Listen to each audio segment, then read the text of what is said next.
everyone. I hope you're doing well. Today we're looking at 5 ways to reignite love. As you can hear, I have a cold. This has gone from my son to my grandson and back to me.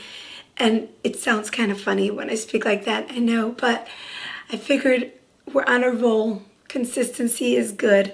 Let's see if we can keep on teaching. And specifically, we're on the subject of marriage. And as I mentioned to you, just in my life, because of other teaching that I'm doing, a lot of questions have been coming in, and it's just kind of pushing me from behind to say, like, speak more. And so we're going to do this for a couple more weeks. 5 ways to reignite love, and thank you for bearing with me. So in this week's Torah portion, Eliezer, which is the servant of Abraham, is dispatched to find a wife for Yitzchak, for Isaac.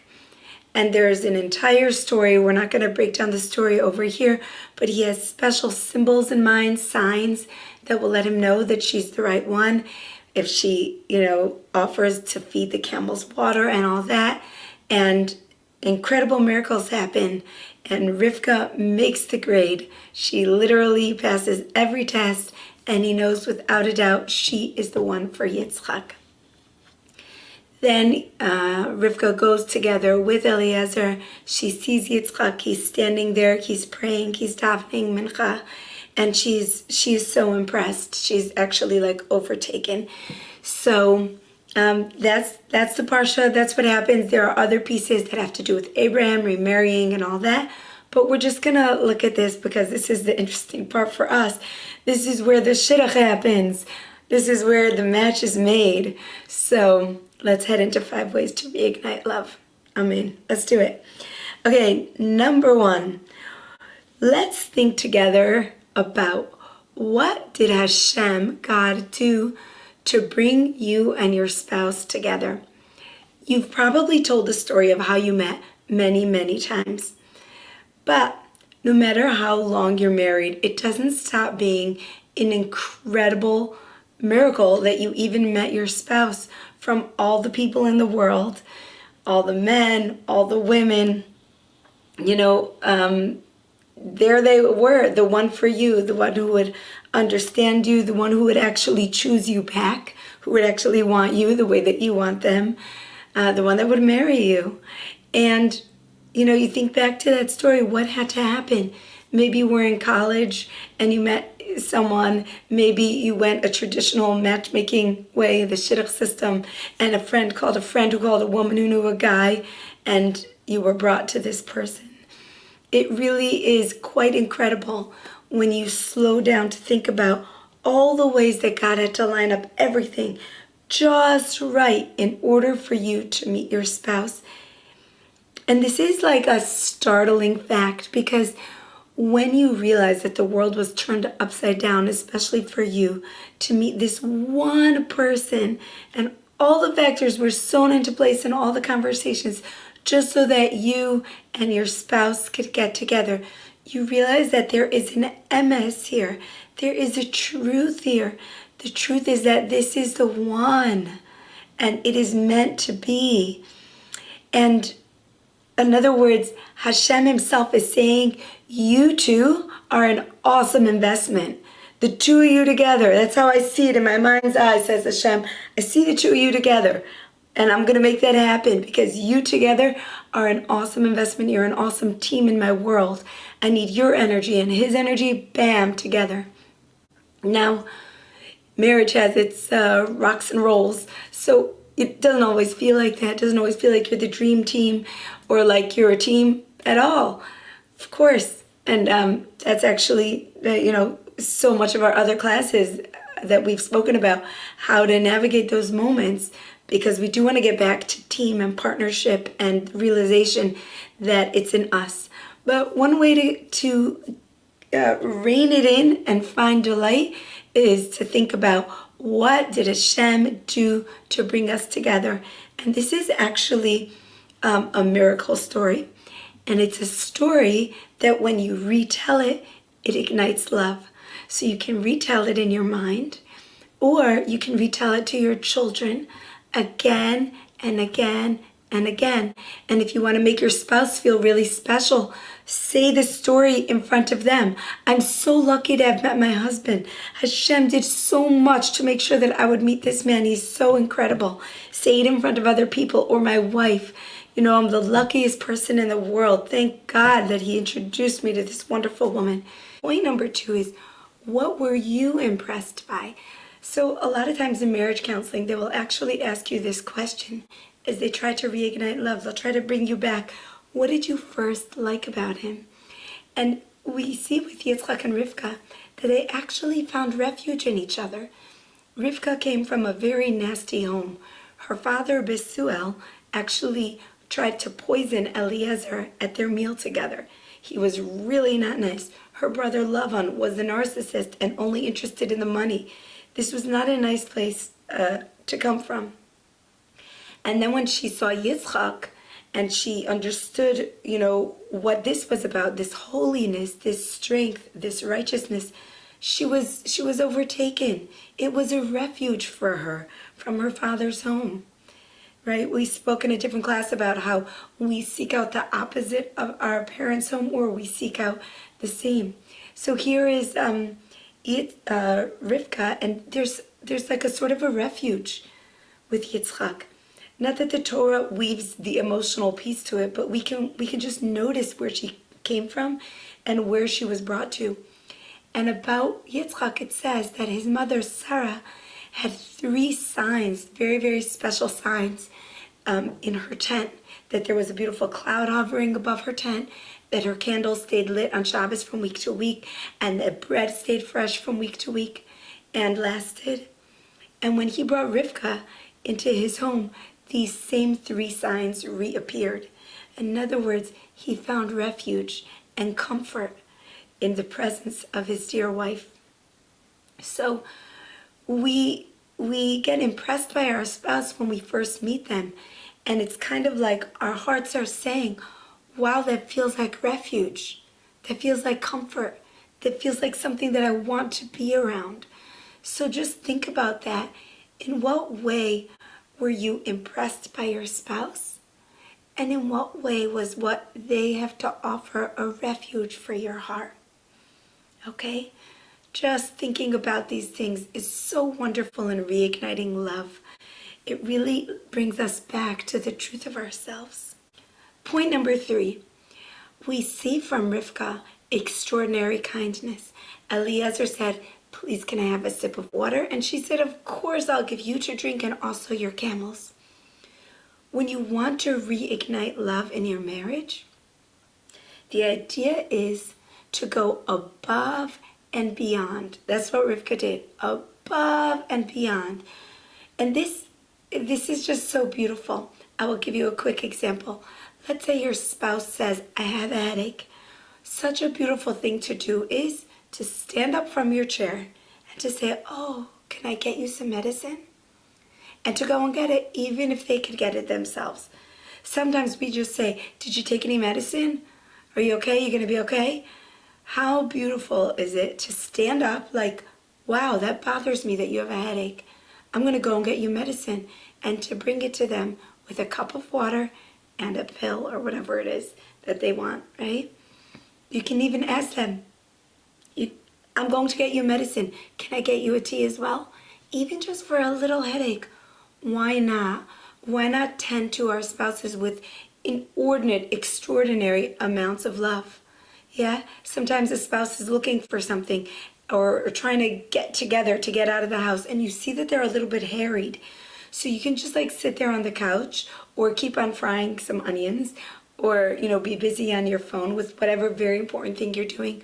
Or, awesome sauce, you can actually get up with inordinate amounts of kindness and say, what can I do to help you get out? You look so rushed. What can I do? What do you need? Honestly, most of the time you can't even help. It's just a matter of them getting their things together. But sometimes you can. Sometimes you can just say, let me carry that. It's so nice. Let me just carry that for you. Sometimes it's just kind of hovering around your spouse while they're doing what they're doing, just so that they know, I have support. I'm not in this alone. I feel supported. It's okay. And then you can actually walk them out the door. You can do this with children as well. It's just loving support. You're kind of hovering, you're available, you're there. And, there's so many endless ideas of things that you can do. Sweetest thing always is to say when you're on the phone, oh, my husband is here, I'm going to get off now. Ooh, feels so good for him.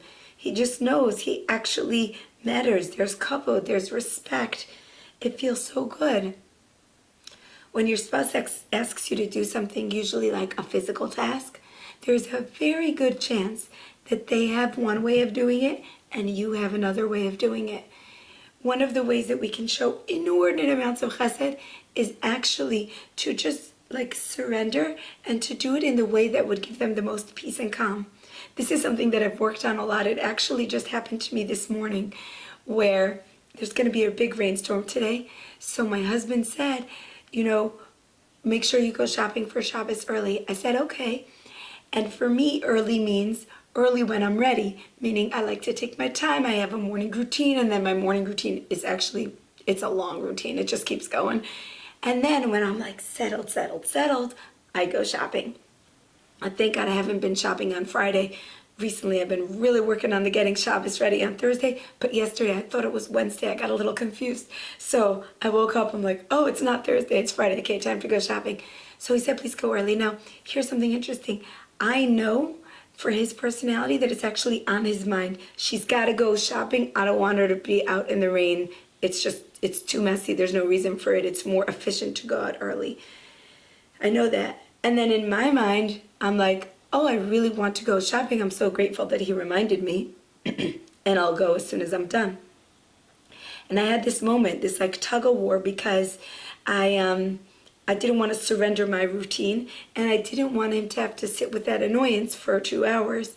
So I had a small conversation with him. I let him know, I know you really want me to go shopping. I really love my routine. Want you to know that I'm going to do my routine because that'll settle me. Want you to know that I'm cutting it short because I know that you really want me to get out and I'm going to be going. We're on the same page. Okay? So it was surrender. It was actually a beautiful moment because I didn't surrender my needs, but I surrendered that to him it's really important that I get out early. This is another type of kindness that we can do, just letting what's important to our spouse be important, even if it's not our main thing, doing it the way that they want it done. It's okay. We're not going to lose out. It's going to be good. And by the way, what is one of the kindest things a person could do for anyone else is to give them your undivided attention. That means that when your spouse wants to talk to you, first comes the act of putting down what you're doing, and then comes a little breath because you're getting present, and then giving them your undivided attention.